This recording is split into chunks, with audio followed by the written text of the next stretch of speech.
Hello my dear students, welcome back to one more class.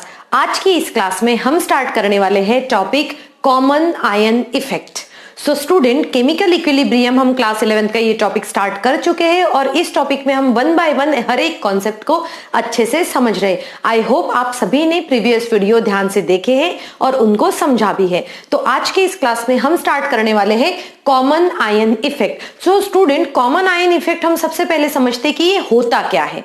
अब common ion effect समझने के लिए हमें टू टर्म्स समझनी पड़ेगी। कौन सी है वो दो टर्म, मैं आपको समझाती हूँ। वैसे आप लोगों को सबको पता होगी ये term, but still I will explain that. वो है स्ट्रॉन्ग इलेक्ट्रोलाइट और दूसरी टर्म आती है वो है वीक इलेक्ट्रोलाइट। Weak electrolyte. अब देखो, स्ट्रॉन्ग इलेक्ट्रोलाइट और वीक इलेक्ट्रोलाइट क्या होता है वो मैं समझाती हूँ आपको। अब देखो, स्ट्रॉन्ग इलेक्ट्रोलाइट मींस क्या होता है। स्ट्रॉन्ग इलेक्ट्रोलाइट, सबसे पहले तो ये समझो कि इलेक्ट्रोलाइट क्या होता है। पहले हमें क्या समझने की जरूरत है, इलेक्ट्रोलाइट। सो इलेक्ट्रोलाइट क्या होता है। इलेक्ट्रोलाइट एक ऐसे सब्सटेंसेस होते हैं, सब्सटेंसेस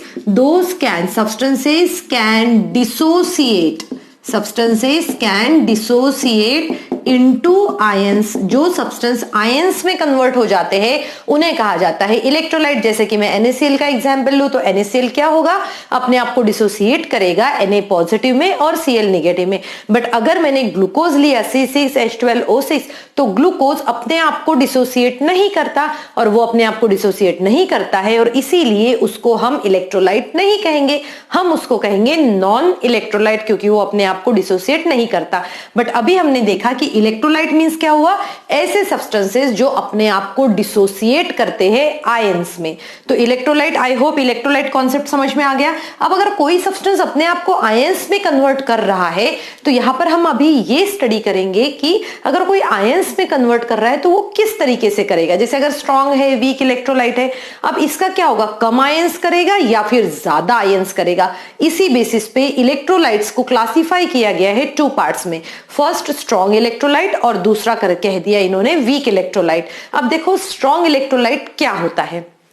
क्या होता है ये strong electrolyte? It means electrolyte which dissociate, और हम कहेंगे ऑलमोस्ट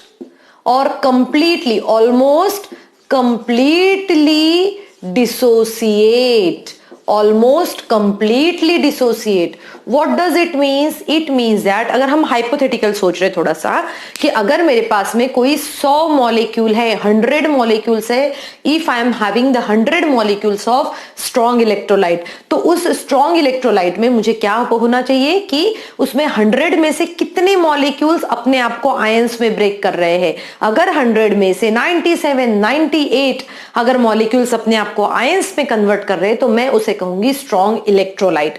तो स्ट्रॉन्ग इलेक्ट्रोलाइट उसे कहा जाएगा जो क्या करते हैं, electrolyte almost completely dissociate into their ions, ठीक है।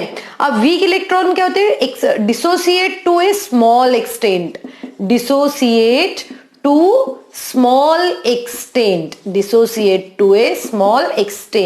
अब क्या होता है dissociate to small extent means क्या हुआ कि जैसे आप मान के चलो कि कोई अगर हमारे पास में हम बात कर रहे हैं वीक इलेक्ट्रोलाइट की, 100 जैसे मैंने कहा था हाइपोथेटिकली सोचते हैं तो 100 मॉलिक्यूल्स ऑफ हमने इलेक्ट्रोलाइट लिए, 100 में से सिर्फ 10-12 डिसोसिएट हो रहे हैं, 8-9 डिसोसिएट हो रहे, तो हम उसे कहेंगे though all of them are weak electrolyte. So student, I hope you understood the concept of weak electrolyte and strong electrolyte. ठीक है, आप सभी को समझ में आ गया वीक इलेक्ट्रोलाइट और स्ट्रॉन्ग इलेक्ट्रोलाइट क्या है।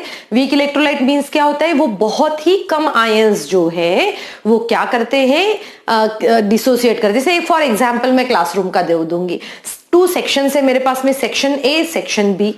सेक्शन ए के स्टूडेंट्स को अगर मैंने कुछ वर्क दिया तो क्या होगा, सेक्शन ए के स्टूडेंट्स, अगर मैंने 50 स्टूडेंट्स है, 50 स्टूडेंट्स को मैंने कहा कि ये प्रोजेक्ट बनाना है, तो अगर 50 में से 48-49 स्टूडेंट्स ने प्रोजेक्ट बनाकर लाया तो they all are as a strong electrolyte. But section B है, मैंने कहा था कि मुझे 50 स्टूडेंट्स जो है ये प्रोजेक्ट बनाकर लाएंगे, बट 50 में से सिर्फ 7-8 ने प्रोजेक्ट बना के लाया, 5-6 ने प्रोजेक्ट बना के लाया, तो उसे मैं कहूंगी weak electrolytes. Okay, so student चलो अब इसको समझते हैं। हम देखेंगे कि इसको किस तरीके से कॉमन आयन के साथ हम इसको कोरिलेट कर सकते हैं, या फिर कॉमन आयन इफेक्ट क्या होता है। अब क्या होता है कॉमन आयन इफेक्ट, एक्चुअल में क्या होता है मैं यहां पर लिखकर आपको बताती हूं ताकि हमें समझने में थोड़ी से इजी हो जाए। देखो हमने क्या कहा, कॉमन आयन इफेक्ट मींस क्या होता है, suppression of weak electrolyte, suppression of weak electrolyte due to addition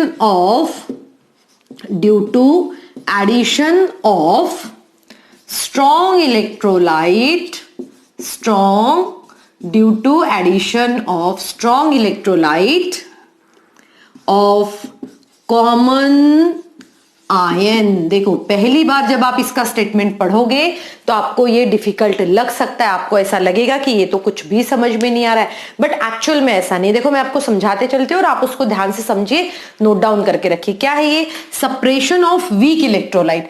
जो भी वीक इलेक्ट्रोलाइट है उसको और सप्रेस्ड किया। सप्रेस्ड मींस क्या होता है, सप्रेशन मींस क्या होता है कि कोई अगर काम कर रहा है तो उसको काम करने से और रोका जाए, उसे कहा जाता है suppression. So suppression of weak electrolyte, weak electrolyte को सप्रेस करते हैं, कौन करते हैं, स्ट्रॉन्ग इलेक्ट्रोलाइट करते हैं। स्ट्रॉन्ग इलेक्ट्रोलाइट वीक इलेक्ट्रोलाइट को सप्रेस करते हैं, बट ये टेंडेंसी किसके पास है, जिसके पास कॉमन आयन हो। चलो मैं एक एग्जांपल आपको बताती हूँ। यहां पर मैं एक छोटा सा एग्जांपल लेती हूँ और वो है NH4OH। स्टूडेंट्स NH4OH का नाम है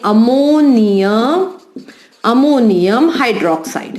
ये क्या है, मैंने एक सब्सटेंस ले लिया है जो कि क्या है, एक वीक इलेक्ट्रोलाइट है। क्या है ये, वीक इलेक्ट्रोलाइट। अब वीक इलेक्ट्रोलाइट है तो आप समझ ही गए होंगे, वीक इलेक्ट्रोलाइट है इट मींस वो क्या होंगे, बहुत ही कम मॉलिक्यूल्स जो है वो डिसोसिएट होंगे। तो जैसे कि अगर ये डिसोसिएट हो जाते हैं तो ये कैसे करेंगे, देखो NH4 पॉजिटिव में डिसोसिएट होंगे और साथ में OH निगेटिव में डिसोसिएट होंगे। अब ये वीक इलेक्ट्रोलाइट इनको क्यों कहते हैं, क्योंकि कुछ मॉलिक्यूल्स वापस किस में कन्वर्ट हो जाते हैं, ये NH4OH में कन्वर्ट हो जाते हैं और इसीलिए उसको वीक इलेक्ट्रोलाइट कहते हैं। ठीक है, तो आप मान के चलो कि ये सिर्फ 8 to 9 मॉलिक्यूल्स जो है उसके डिसोसिएट हो रहे हैं। ठीक है, अब हमने क्या किया कि हमने एक ऐसा स्ट्रॉन्ग इलेक्ट्रोलाइट चूज किया। हमने क्या किया, एक ऐसा स्ट्रॉन्ग इलेक्ट्रोलाइट चूज किया जो स्ट्रॉन्ग इलेक्ट्रोलाइट क्या करता है। देखो अब मैंने क्या किया, यहां पर मैं ले लेती हूं NH4Cl, तो इसका नाम क्या हो जाएगा, अमोनियम क्लोराइड। इसका नाम क्या हो गया, अमोनियम क्लोराइड।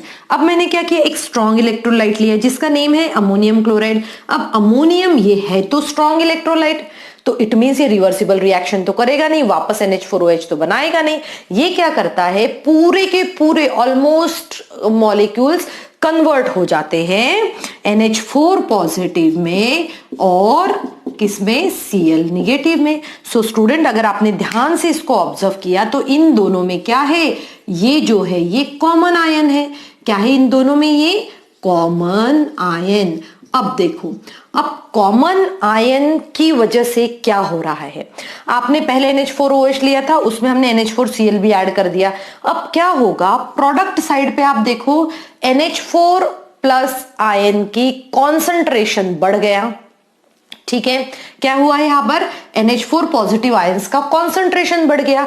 अब कॉन्सेंट्रेशन बढ़ने की वजह से क्या हुआ, आपने ली चैटलियर्स प्रिंसिपल पढ़ा है, याद है सबको, ली चैटलियर्स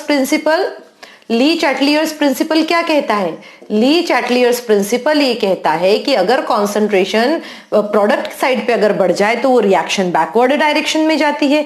तो जैसे ही हमने देखा ड्यू टू कॉमन आयन यहां पर क्या हुआ है, कॉन्सेंट्रेशन इंक्रीज हुआ, और अगर कॉन्सेंट्रेशन इंक्रीज हुआ है इट मींस ये कहा जाएगा ये फिर से बैकवर्ड में जाएगा, ये रिएक्शन किस में जाएगी, बैकवर्ड में चली जाएगी। और अब अगर पहले तो 8 से 10 मॉलिक्यूल क्या हो रहे थे, डिसोसिएट हो रहे थे, अब ज्यादा मॉलिक्यूल कन्वर्ट होंगे NH4OH में, तो वहां पर क्या हुआ, मतलब पहले ही वो थोड़ा कम ही दे रहा था, बट उसके बावजूद भी क्या कर लिया हमने, ऐसा कोई स्ट्रॉन्ग इलेक्ट्रोलाइट डाल दिया जिससे उसका और विले इलेक्ट्रोलाइट देना भी सप्रेस्ड हो गया, और सच इफेक्ट को कहा जाता है common ion effect. So student, I hope आपको ये समझ में आ रहा है। जैसे मैं एक एग्जांपल बता रही हूँ, इसको थोड़ा सा कोरिलेट करते हैं हमारे डे टू डे लाइफ से। जैसे कि अगर ये NH4OH है, ठीक है, NH4OH नाम का एक स्टूडेंट है, उस स्टूडेंट को स्टेज पे जाकर अगर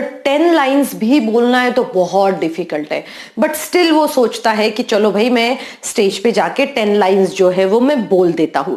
वो स्टेज पे गया, वहां पर उसने स्टेज पे खड़े रहा, उसने है ना लाइंस बोलना शुरू करी, तो तब तक जिस सर से वो डरता था, वही टीचर या वही मैडम उनके बाजू में आकर ऐसे खड़े हो गए।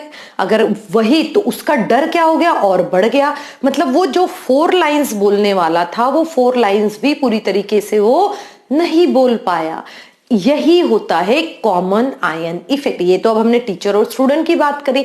यहां पर क्या होता है, कॉमन आयन होता है। जैसे इन दोनों में कौन सा है, ये कॉमन आयन है, तो इस इफेक्ट को कहा जाता है common ion effect. And students, common ion effect जो है ये हमें बहुत ही ज्यादा यूजफुल होगा सॉल्ट एनालिसिस में।